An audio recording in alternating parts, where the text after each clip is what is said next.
ऐसे सेंटेंस में देखा होगा कि उसमें वाज और वेयर का हमेशा यूज रहता है। तो नमस्कार दोस्तों, आज हम इसी के बारे में बात करने वाले हैं इस वीडियो के माध्यम से कि आखिर वाज और वेयर किन सेंटेंस के साथ में हम लगाते हैं और इनको हम कैसे यूज करते हैं। तो आज आप देख रहे हैं शिवम पढ़ाई सेंटर। आपका स्वागत है हमारे यूट्यूब चैनल पे। चलिए हम देखते हैं इस वीडियो के माध्यम से कि वाज और वेयर हम कहाँ पर प्रयोग करते हैं और किन किन सेंटेंस के साथ में वाज का प्रयोग करते हैं और किन किन सेंटेंस में हम वेयर का प्रयोग करते हैं।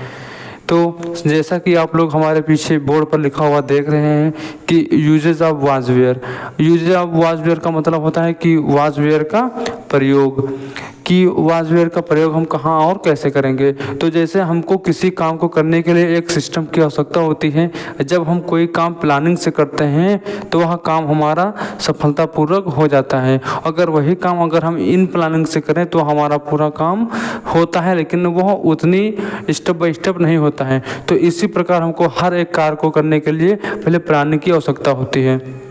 तो ठीक इसी प्रकार इस सेंटेंस को, इस वाज वेयर को भी यूज करने के लिए एक हमको सिस्टम चाहिए और उस सिस्टम का नाम क्या होता है? उस सिस्टम का नाम हमेशा रूल कहते हैं, जिसे हम रूल कहते हैं। जैसे कि आप लोग रूल देख रहे हैं कि आखिर इसका रूल होता क्या है। तो रूल का मतलब होता है कि किन शब्दों को कैसे हमको स्टेप बाय स्टेप लिखना है, तो इसको कहेंगे हम रूल। तो जैसा कि सबसे पहले आप देख रहे होंगे कि सबसे पहले हमारा सब्जेक्ट है, इसके बाद में वाज है, वेयर है और ऑब्जेक्ट है। तो इसका मतलब ये हुआ कि अगर हम जब सेंटेंस बनाते हैं तो सबसे पहले सब्जेक्ट लिखते हैं, इसके बाद में वाज और वेयर का प्रयोग करते हैं, फिर उसके बाद में ऑब्जेक्ट लिखते हैं।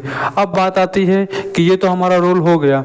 अब हम कैसे सेंटेंस को पहचानेंगे, इन सेंटेंस की पहचान आखिर होती क्या है कि इसी सेंटेंस में वाज वेयर का प्रयोग होगा। तो आप चलिए देखते हैं कि इसकी पहचान क्या होती है।